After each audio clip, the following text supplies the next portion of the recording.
Shalom Jemaat GBI Maple Park yang dikasih Tuhan, kembali lagi di ibadah online KTM GBI Maple Park. Kami berharap jemaat yang menonton tayangan ini dapat merasakan hadirat Tuhan dalam firman Tuhan yang disampaikan oleh hamba-Nya. Untuk mengetahui updatean terbaru kegiatan GBI Maple Park, Bapak Ibu jangan lupa subscribe, like, comment, and share kepada saudara dan kerabat kalian. Selamat beribadah, kiranya Tuhan Yesus memberkati.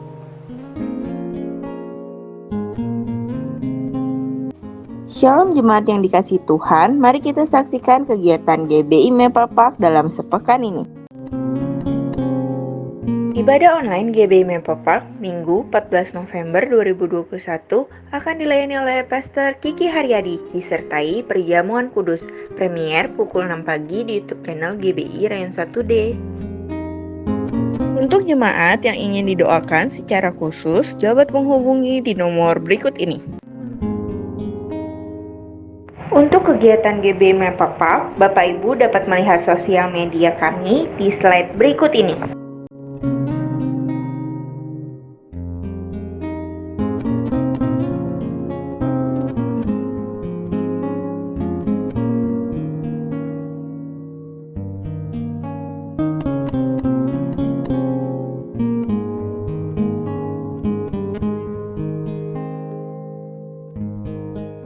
Bagi jemaat yang ingin memberikan persembahan, dapat mentransfer ke nomor rekening BCA berikut ini.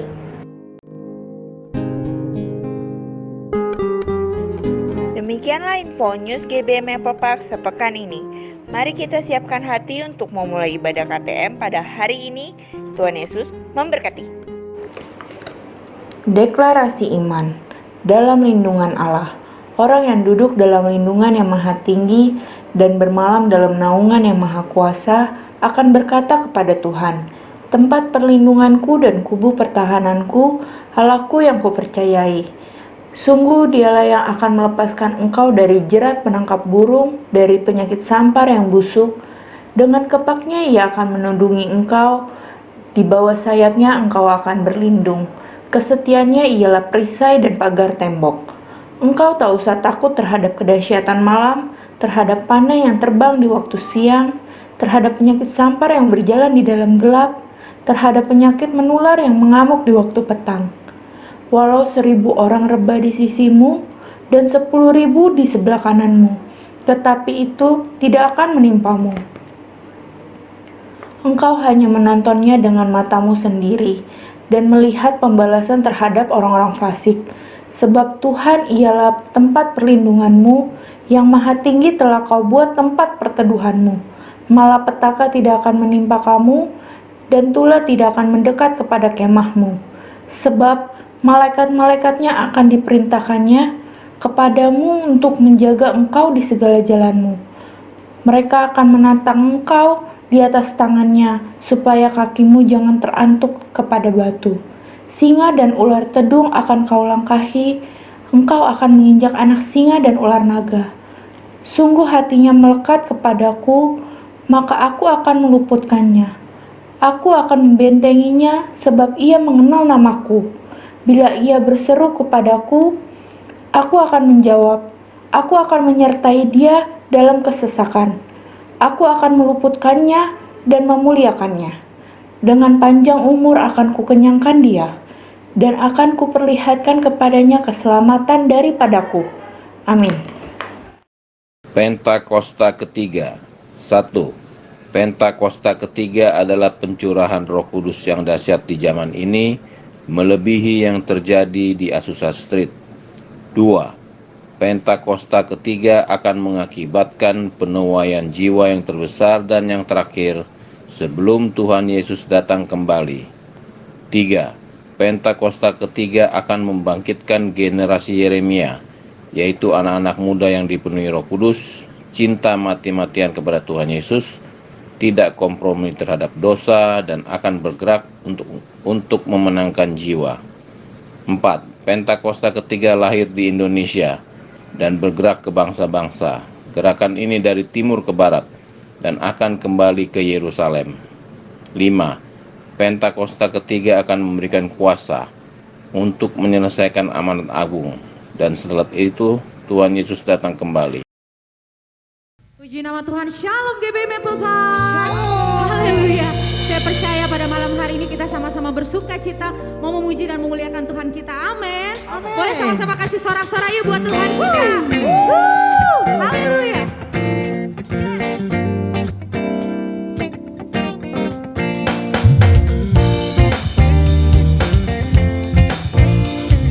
Oh, give thanks unto the Lord. Bersama nyanyikan. Oh, give thanks unto the Lord, for He is good. Yes, He is good. Oh, give thanks unto the Lord, for He is good. Yes, He is good. For He is worthy, worthy. For He is good. Yes, He is good. For He is worthy, worthy. For He is good. Say, oh, give thanks. Oh, give thanks unto the Lord, for He is good. Yes, He is good. Oh, give thanks unto the Lord, for He is good. Yes, He is. For He is worthy. Worthy. For He is good. Yes, He is good. For He is worthy. Worthy. For He is good. Say, oh, give thanks. Say, oh, give thanks unto the Lord, for He is good. Yes, He is good. Oh, give thanks unto the Lord, for He is good. Yes, He is good. For He is worthy, worthy. For He is good. Yes, He is good. For He is worthy, worthy. For He is good. Come on, let's sing together. Oh, give thanks. Oh, give thanks unto the Lord. Amen. For He is good. Yes, He is good. Oh, give thanks unto the Lord. For He is good. Yes, He is good. For He is worthy, worthy. For He is good. Yes, He is good. For He is worthy, worthy. For He is good. Yes, He is. Musik memuji Tuhan. Haleluya. Haleluya, Jesus. Engkau sungguh Allah yang baik buat setiap kami. Haleluya. Yes.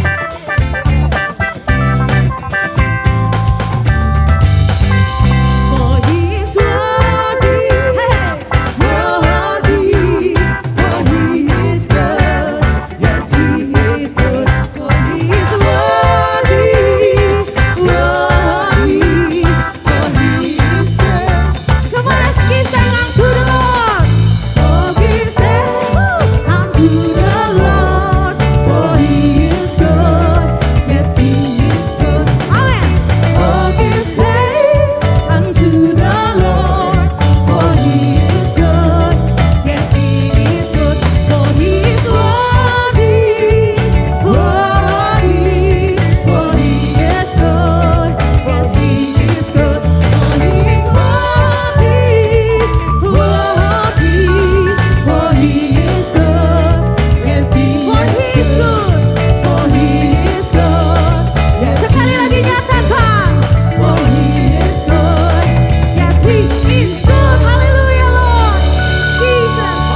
Kurang asik ya. Haleluya. Sungguh kami percaya Tuhan, dalam setiap hal apapun yang kami alami saat ini, Engkau sudah ada di situ ya Tuhan. Engkau penolong kami yang sejati, Allah yang kami andalkan, Allah yang kami percaya. Kami mau berserah Tuhan kepadamu.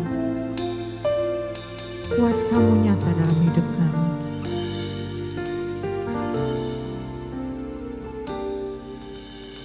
Dalam setiap persoalanku, ada nama Yesus berkuasa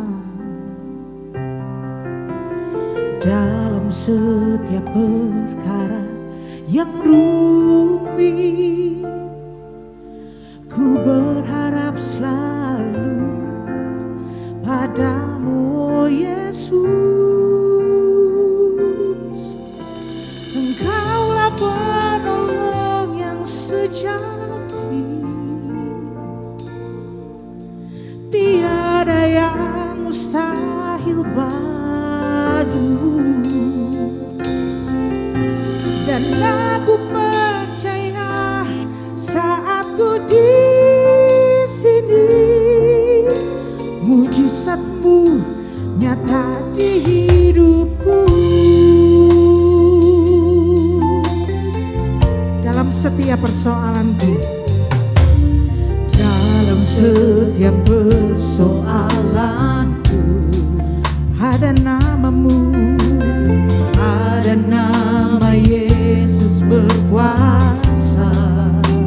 Oh, dalam setiap perkara yang rumit, ku berharap selalu padamu, oh Yesus. Engkaulah penolong yang sejati, tiada yang mustahil, tiada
kebaikan-Mu, kami percaya akan kasih-Mu.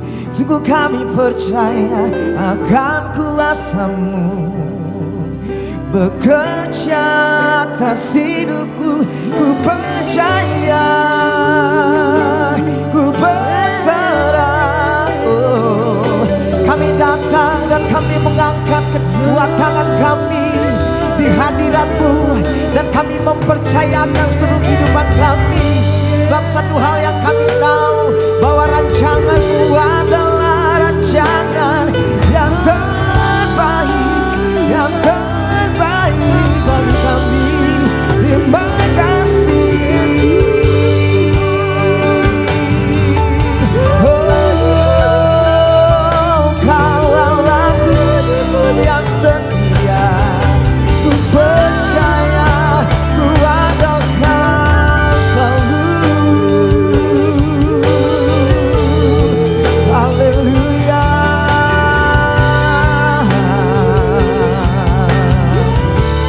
Terima kasih Bapa. Haleluya. Boleh angkat kedua tangan kita, mari sama-sama katakan, aku percaya Tuhanku akan Kau turun tangan memulihkan. Aku percaya Tuhanku Kau yang dahsyat memberkatiku.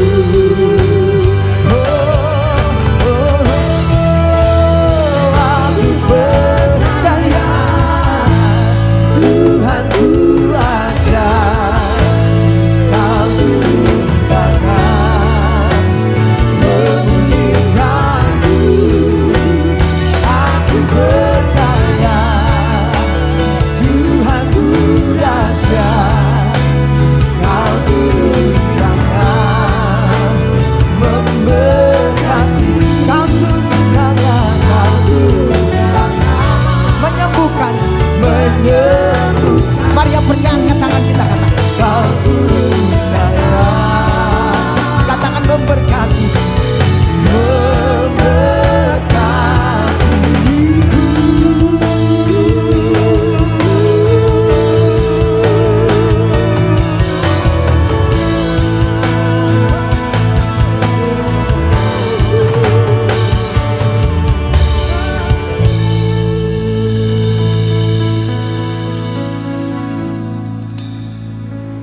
Saudaraku dikasih Tuhan, sebelum kita mendengarkan firman Tuhan, mari bersama kita berdoa.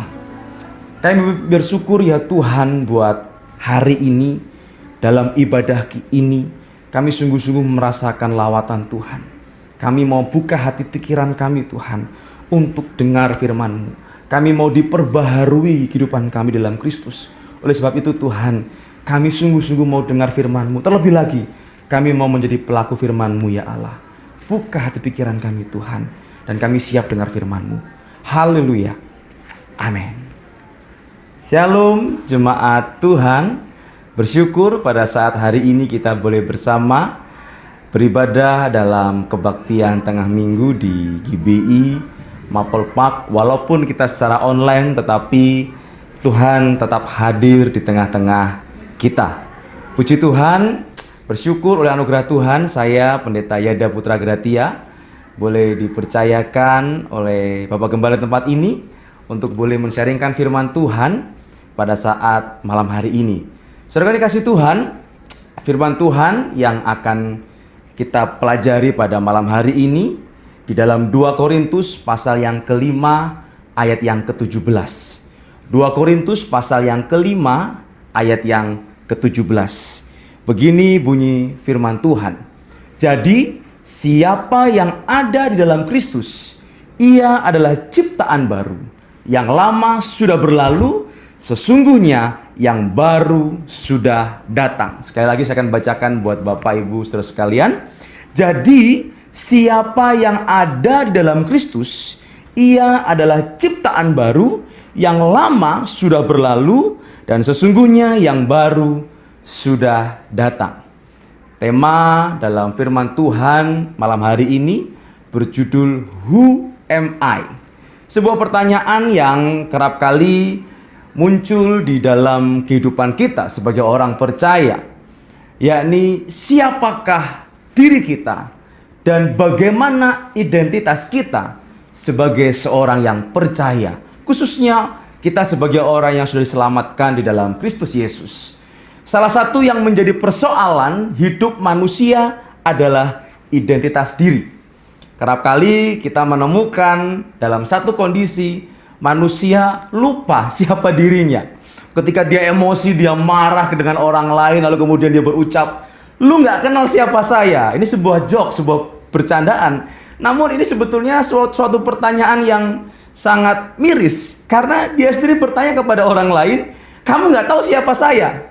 Dia sendiri nggak tahu siapa dirinya, apalagi orang lain. Nah, ini berbicara tentang identitas diri. Dan ini menjadi sangat serius ketika manusia tidak mengenal siapa dirinya.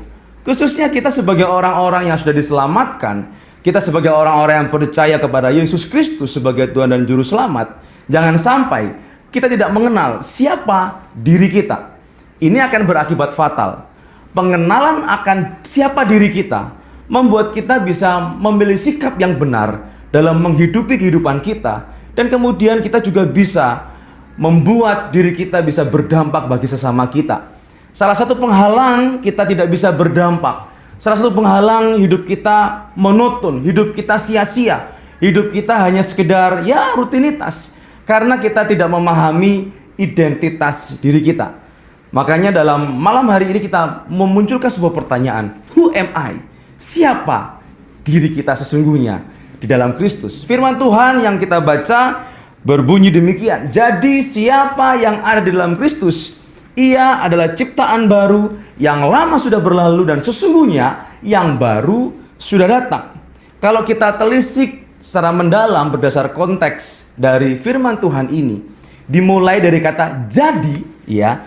Kalau ada kata jadi, ini merupakan sebuah penegasan, ya. Kata jadi di awal ayat yang ke-17 ini merupakan sebuah penegasan yang merujuk ke ayat yang sebelumnya, yakni ayat yang ke-14 sampai ayat yang ke-16. Saya akan bacakan buat Bapak Ibu Saudara sekalian, 2 Korintus pasal yang ke-5 ayat yang ke-14 sampai ayat yang ke-16.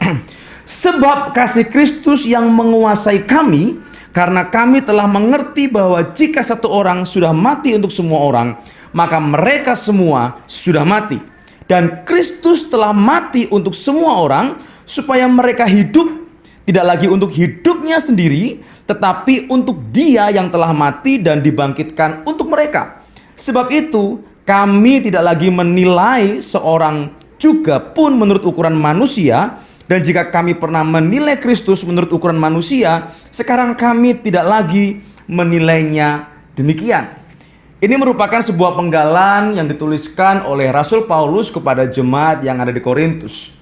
Paulus menegaskan bahwa seorang yang hidup baru di dalam Kristus, dia adalah ciptaan baru.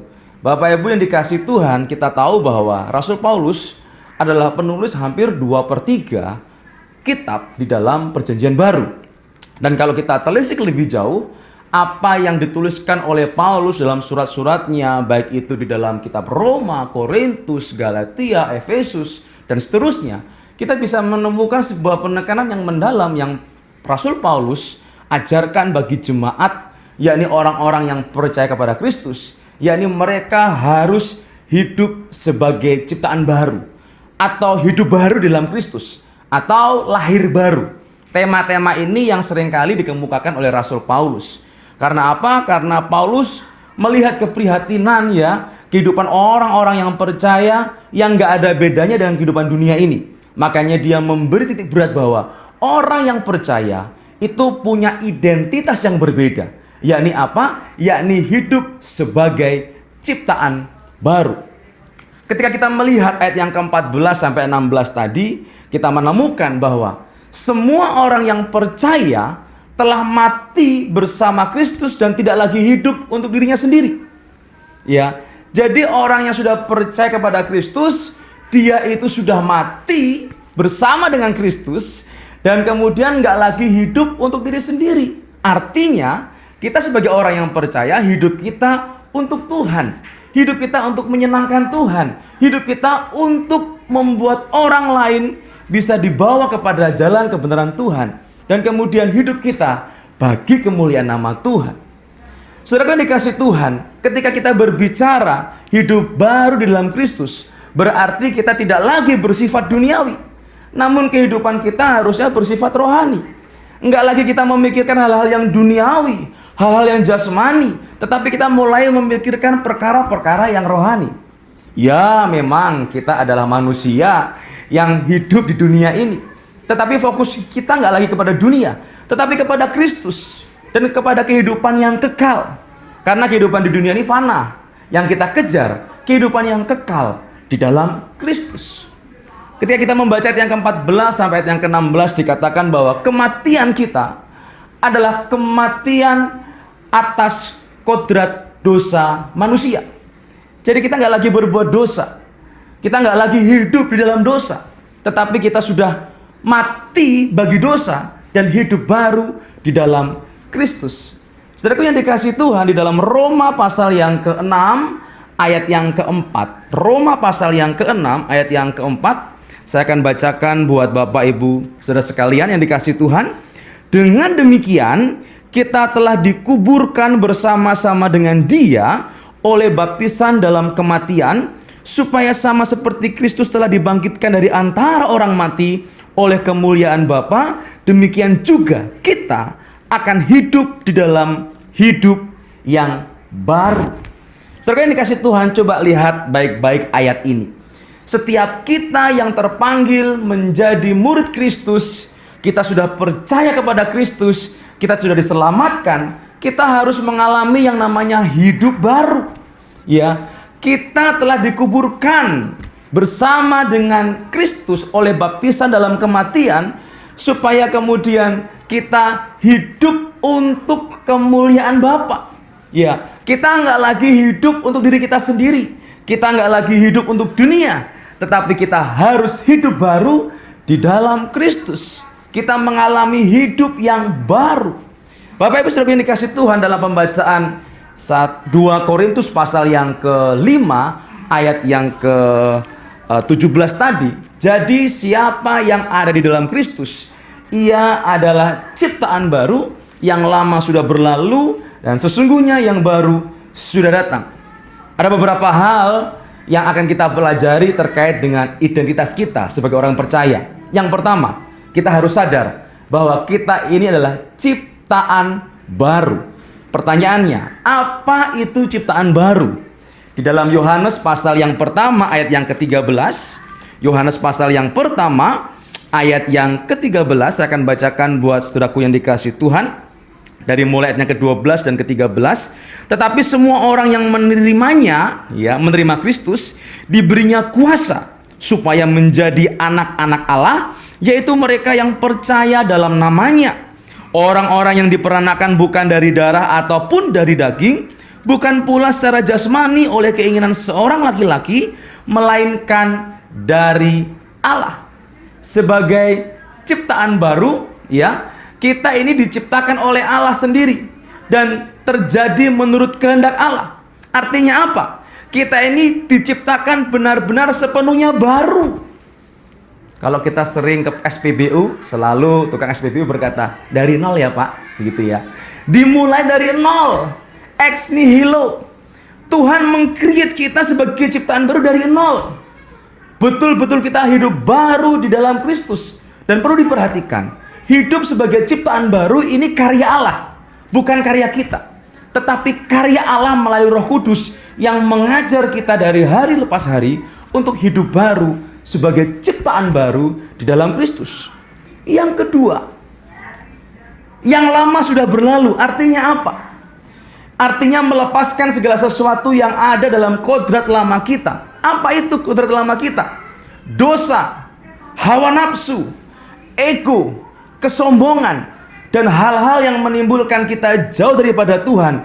Itulah kodrat dosa di dalam Kolose 3 ayat yang ke-9. Ciptaan yang baru itu berpusat kepada Kristus. Ciptaan yang baru berpusat kepada Kristus, bukan lagi kepada diri kita sendiri, apalagi dunia. Dan lepas dari kepentingan diri sendiri. Orang yang hidup di dalam Kristus, yang lama sudah berlalu. Nggak lagi hidup dalam dunia lamanya, tetapi hidup baru di dalam Kristus. Melepaskan segala kodrat dosa. Nggak lagi hidup di dalam dosa. Yang kedua. Yang ketiga, hidup baru di dalam Kristus sebagai ciptaan baru artinya yang baru sudah datang, bahwa kini kita mengenakan manusia baru. Apa itu manusia baru? Suatu kehidupan yang diperbaharui dalam roh dan pikiran. Efesus pasal yang keempat ayat yang ke-22 sampai ayat yang ke-24. Saya akan bacakan buat Bapak Ibu Saudara sekalian. Efesus pasal yang keempat ayat yang ke-22 sampai ayat yang ke-24. Yaitu bahwa kamu berhubungan dengan kehidupan kamu yang dahulu harus menanggalkan manusia yang lama yang menemui kebinasaannya oleh nafsunya yang menyesatkan, supaya kamu diperbaharui dalam roh dan pikiranmu dan mengenakan manusia baru yang telah diciptakan menurut kehendak Allah di dalam kebenaran dan kekudusan yang sesungguhnya. Ini yang kemudian menjadi titik poin kita, bahwa ketika yang baru sudah datang, kita harus hidup sebagai manusia baru. Artinya kita selalu diperbarui apanya? Roh dan pikiran kita yang telah diciptakan menurut kehendak Allah di dalam kebenaran dan kekudusan yang sesungguhnya. Artinya apa? Kita sudah lagi bukan hidup dalam kenajisan. Kita harus mengejar hidup yang kudus. Nggak lagi hidup dalam kubur dosa atau lumpur dosa. Kita mengejar hal-hal yang benar, hal-hal yang sifatnya mengejar kepentingan Tuhan. Kita harus yakin dan percaya bahwa firman Tuhan inilah guide kita, GPS kita untuk sampai kepada sang kekal itu, yakni hidup dalam kebenaran dan kekudusan. Dan kita harus sungguh-sungguh mengenakan manusia baru. Nggak lagi punya pemikiran yang duniawi, pemikiran yang negatif, pemikiran yang sifatnya jasmani yang mempengaruhi kehidupan kita. Kita harus punya pemikiran yang benar dalam Kristus, dan Roh Kudus akan memampukan kita untuk hidup baru di dalam Kristus. Nah, Bapak Ibu Saudara yang dikasihi Tuhan, setelah kita tahu bahwa siapa diri kita, who am I, siapa identitas kita sebagai orang yang percaya, bahwa kita hidup sebagai ciptaan baru, hidup yang lama kita sudah berlalu dan yang baru sudah datang, maka muncul pertanyaan, bagaimana dengan orang Kristen yang dalam tanda kutip sudah hidup baru seharusnya, tetapi kemudian masih jatuh dalam dosa? Saudara yang dikasihi Tuhan, ada perbedaan antara berdosa atau jatuh dalam dosa dengan hidup di dalam dosa.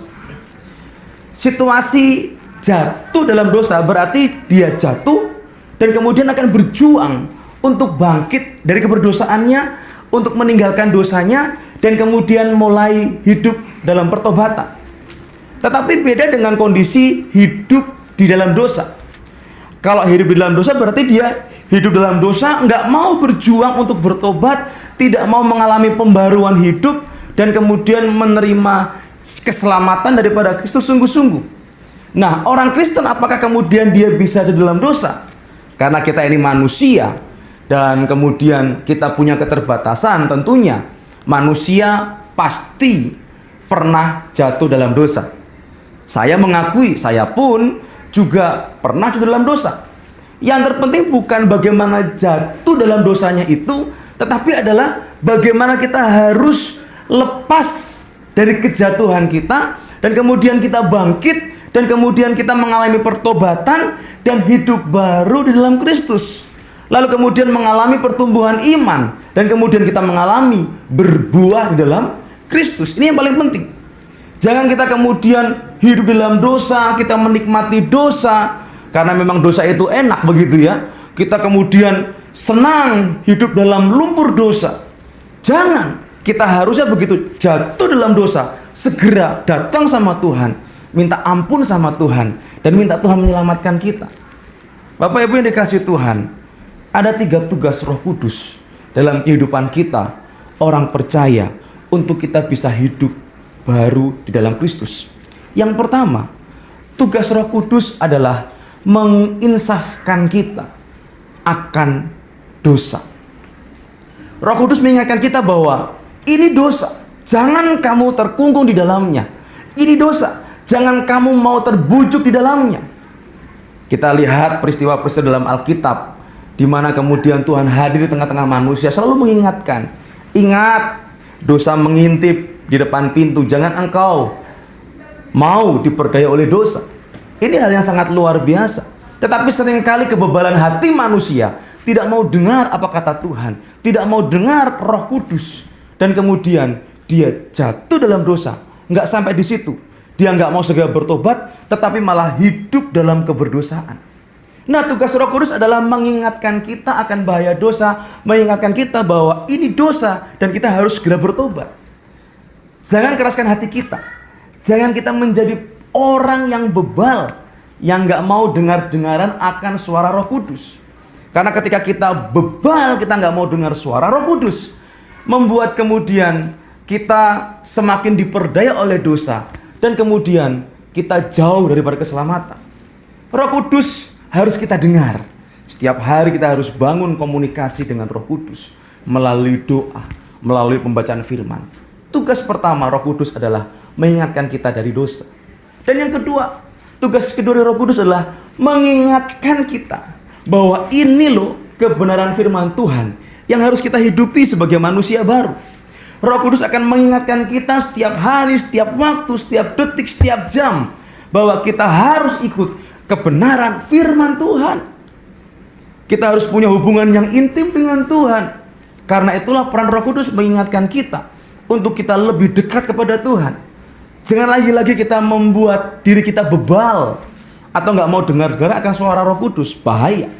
Ya. Dan yang ketiga, tugas Roh Kudus bagi orang percaya yang hidup sebagai ciptaan baru adalah menginsafkan atau mengingatkan bahwa nanti ada hari penghakiman.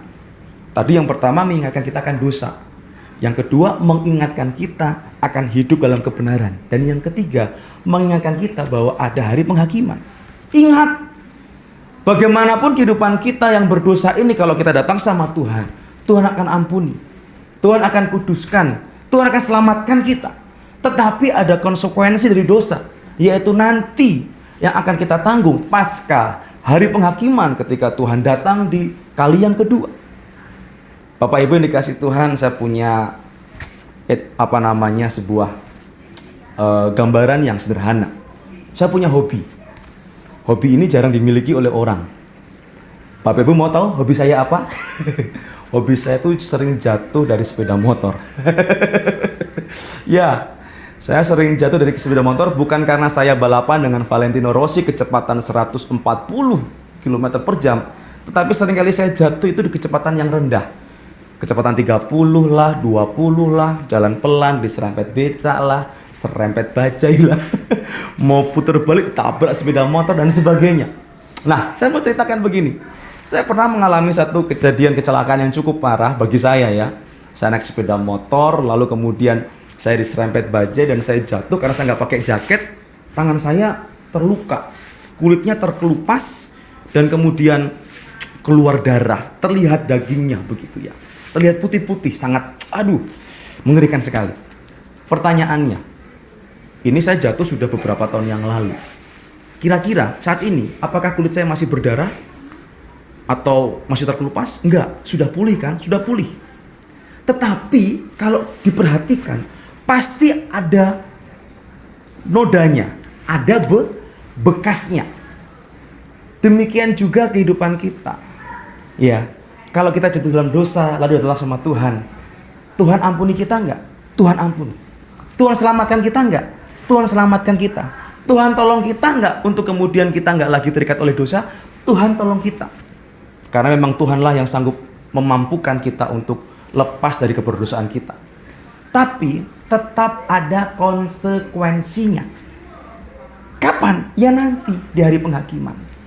Jangan sampai kemudian kita hidup di dalam dosa, bahkan ketika kita mati, kita tetap hidup di dalam dosa. Ngeri sekali.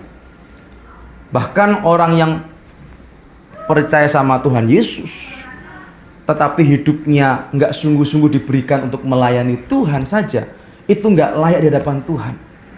Orang yang hidup sudah percaya kepada Tuhan, merasa dirinya diselamatkan, tetapi tidak melakukan firman Tuhan saja, itu tidak selamat. Apalagi kalau kita masih hidup di dalam dosa. Sangat berbahaya sekali. Di dalam Matius pasal yang ke-7 ayat yang ke-22-23, di sana disampaikan demikian.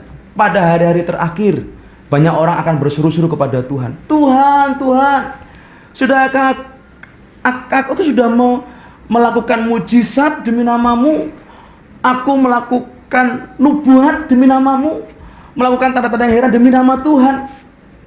Berarti ini kan kehidupan orang yang benar toh, iya kan? Melakukan mujizat demi nama Tuhan, ya, bernubuat demi nama Tuhan. Menariknya Tuhan berkata apa? Enyalah engkau, hai pembuat kejahatan. Artinya apa? Tuhan tidak berkenan. Walaupun dia seolah-olah hidupnya benar, tapi Tuhan tahu isi hatinya. Tuhan tahu kehidupannya sehari-hari yang hidup bergelimang dosa. Makanya hati-hati. Jangan kita merasa benar, tetapi kita harus sungguh-sungguh hidup di dalam kebenaran firman Tuhan. Kita harus hidup sebagai ciptaan yang baru. Memang kita sebagai manusia rentan terhadap dosa, namun harus mengalami pertobatan setiap hari. Dari hari ke hari, kita harus hidup dalam pertobatan. Jangan seperti keledai saja, ya. Keledai saja tidak akan jatuh pada lubang yang sama. Nah, kalau manusia jatuh pada dosa yang sama, berarti kan lebih parah daripada keledai, ya. Makanya kita harus hidup dalam pertobatan setiap hari, meninggalkan dosa-dosa kita. Kristen sejati itu sudah tidak lagi menjadi budak dosa, tetapi menghambakan dirinya kepada Kristus. Hidupnya untuk Tuhan, hidupnya berdampak bagi Tuhan, hidupnya memberitakan Injil Tuhan, hidupnya bersaksi, menceritakan kebaikan Tuhan, Evangelion, kabar baik tentang kebaikan Tuhan yang kita alami kepada banyak orang, sehingga kemudian banyak orang dimenangkan, banyak orang percaya kepada Kristus. Itu tugas panggilan kita sebagai orang percaya. Kita harus pergi, ya, mengajarkan kebenaran firman Tuhan. Itu salah satu tugas Jemaat Agung. Ajarlah mereka melakukan kebenaran, melakukan apa yang kuperintahkan kepadamu. Makanya kita harus hidup di dalam kebenaran dan mengajarkan kebenaran kepada orang yang kita jumpai. Sekarang kita nggak lagi kita telah dibebaskan oleh dosa. Sekarang kita telah dibebaskan oleh dosa dan dosa sudah nggak lagi berkuasa atas kehidupan kita. Roma 6 ayat 6 sampai yang ke-7. Dan sekarang kita harus hidup baru di dalam Kristus dan hidup kita bagi Allah. Saya tutup firman Tuhan ini dalam Roma pasal yang ke-6 ayat yang ke-11 dan ayat yang ke-12. Roma pasal yang ke-6 ayat yang ke-11 sampai ayat yang ke-12. Demikianlah hendaknya kamu memandangnya, bahwa kamu telah mati bagi dosa, tetapi kamu hidup bagi Allah di dalam Kristus Yesus. Sebab itu hendaklah dosa jangan lagi berkuasa di dalam tubuhmu yang fana, supaya kamu jangan lagi menuruti keinginannya. Kita nggak lagi hidup dalam dosa, tetapi kita hidup sebagai ciptaan baru di dalam Kristus. Bapak Ibu Saudara yang dikasihi Tuhan, apa dampak dari kehidupan kita sebagai ciptaan baru? Kita tahu bahwa ini hari-hari terakhir di mana Tuhan akan segera datang, dan ini pasti akan digenapi. Di dalam kitab Wahyu pasal yang ke-22, 21 ayat yang pertama, kedua diceritakan di sana bahwa pada hari-hari terakhir, ya, dalam penglihatannya Yohanes di Pulau Patmos, dia melihat bahwa langit yang lama dan bumi yang lama akan binasa, dan Tuhan akan menurunkan langit baru, bumi baru, Yerusalem baru. Pertanyaannya, siapa yang akan tinggal di sana, di langit baru dan bumi baru?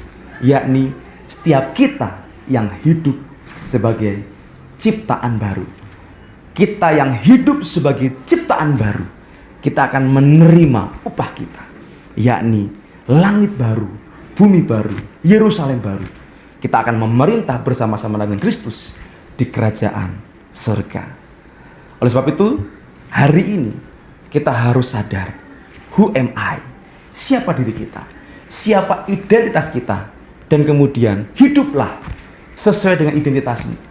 Kalau engkau anak raja, ya kan lagu sekolah minggu, aku anak raja, engkau anak raja, kita semua anak raja. Berarti hidupnya sebagai anak raja.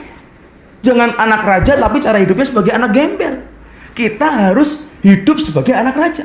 Kalau kita ini anak Tuhan, kita harus hidup meneladani Tuhan, yaitu hidup baru di dalam Kristus. Amin buat firman Tuhan. Mari sama-sama kita akan berdoa. Terima kasih Bapa yang baik, kami bersyukur buat firman-Mu pada saat malam hari ini, mengingatkan kami, mengajarkan kami siapa diri kami, who am I. Kami tahu identitas kami sebagai murid Kristus. Kami tahu identitas kami sebagai orang yang diselamatkan. Kami adalah ciptaan baru. Hidup kami gak lagi hidup dengan duniawi, Tuhan.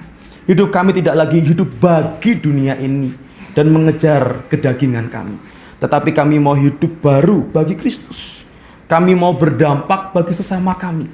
Kami mau berdampak bagi kerajaan Allah di bumi ini. Oleh sebab itu Tuhan, mampukan kami menyadari akan siapa diri kami. Dan kami sungguh-sungguh mau berjuang untuk hidup sebagai ciptaan baru. Karena itulah yang Kau ingin dalam kehidupan kami. Terima kasih Tuhan, terima kasih.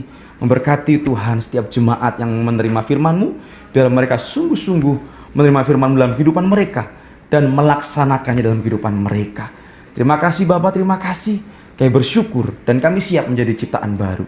Dalam nama Tuhan Yesus Kristus, haleluya, amin. Gembala GBI Maple Park dan seluruh pengerja mengucapkan terima kasih atas pelayanan hambanya pada ibadah KTM hari ini. Kiranya Tuhan Yesus memberkati. Mari Bapak Ibu kita satu dalam doa. Bapa di surga, kami mengucap syukur untuk malam hari ini Engkau sudah memberkati kami dengan kebenaran firman-Mu. Terima kasih Tuhan untuk hamba-Mu yang sudah menyampaikan kebenaran firman-Mu. Berkati hamba-Mu berlimpah-limpah dalam keluarganya, dalam pelayanannya lebih lagi Tuhan, biar boleh menjadi berkat bagi banyak orang boleh datang kepada Kristus melalui pelayanan hamba-Mu. Terima kasih Bapa, berkati juga jemaat yang sudah hadir pada malam hari ini, berkati pekerjaan usaha mereka ya Tuhan berlimpah-limpah. Engkau memperluas Tuhan pekerjaan usaha mereka, Engkau membuat mereka berhasil dan beruntung apa yang mereka kerjakan Bapa. Terima kasih Tuhan Yesus. Engkau juga Tuhan memberkati Tuhan setiap persembahan yang sudah ditabur oleh anak-anak-Mu pada malam hari ini, biar persembahan ini boleh dipakai untuk memperluas kerajaan-Mu ya Tuhan.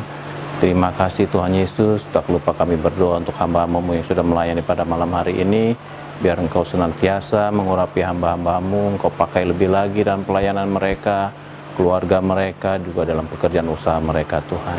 Terima kasih Tuhan Yesus, terima kasih Tuhan untuk kelawatan hadirat-Mu yang kami boleh rasakan pada malam hari ini.